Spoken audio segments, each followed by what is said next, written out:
There's a certain kind of person, Kim, who always sends the first message, always initiates, always checks in first, even when it's the 10th time in a row they've done it, and the other person hasn't reciprocated once.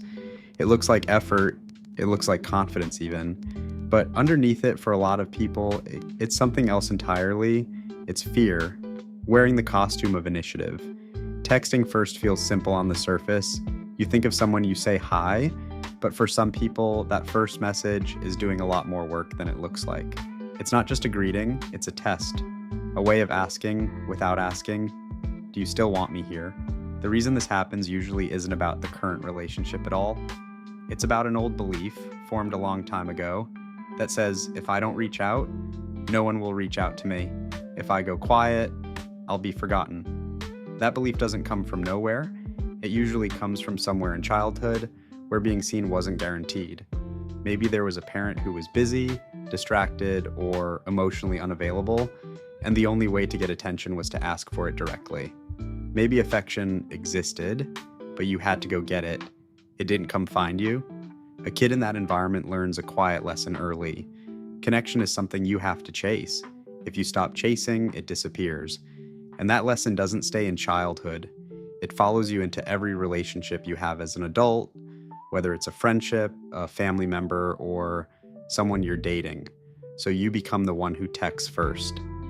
Every time. Not because you enjoy the role, but because the alternative, waiting to see if someone reaches out to you first, feels unbearable. It feels like proof.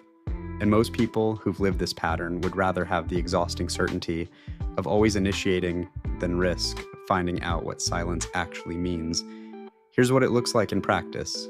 You'll notice yourself sending a text, getting a short reply, and immediately starting to plan the next message, even before this conversation is finished. You'll catch yourself rereading old texts, trying to calculate how long is too long to wait before reaching out again. You'll feel a specific kind of anxiety when a conversation goes quiet, not because anything is actually wrong, but because silence itself feels like danger. And underneath all of it is a quiet, exhausting job, managing the relationship almost entirely by yourself, keeping it alive, making sure it doesn't go cold, even when, if you're honest, you're not sure the other person is putting in anywhere near the same effort. This is where it gets complicated, because always texting first isn't actually a reliable way to know if someone cares about you.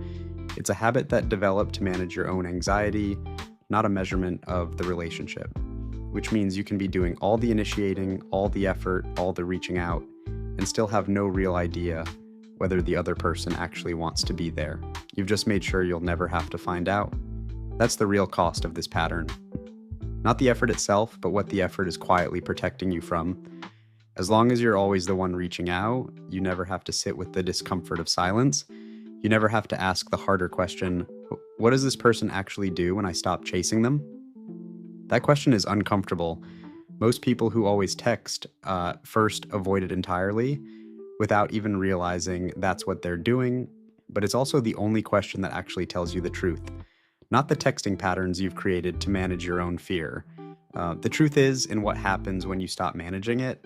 This doesn't mean you should stop reaching out to people you care about. Initiating conversation isn't the problem. The problem is when initiating becomes compulsive, when it's driven by anxiety instead of genuine desire to connect, when you can't tolerate the uncertainty of waiting even for a day. The shift isn't about swinging to the other extreme and refusing to text first out of some strategy. It's about noticing the difference between reaching out because you want to and reaching out because you're afraid of what it means if you don't. One comes from connection, the other comes from fear, and they can look identical from the outside while feeling completely different on the inside. If you've spent years being the one who always reaches out first, it doesn't mean you're too much or too needy or too eager.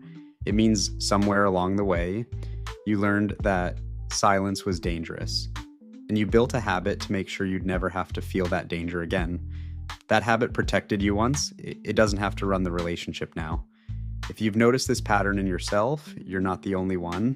This channel breaks down the psychology behind why we love, attach, and chase the way we do. New videos every week. Subscribe for more on the psychology of relationships and attachment.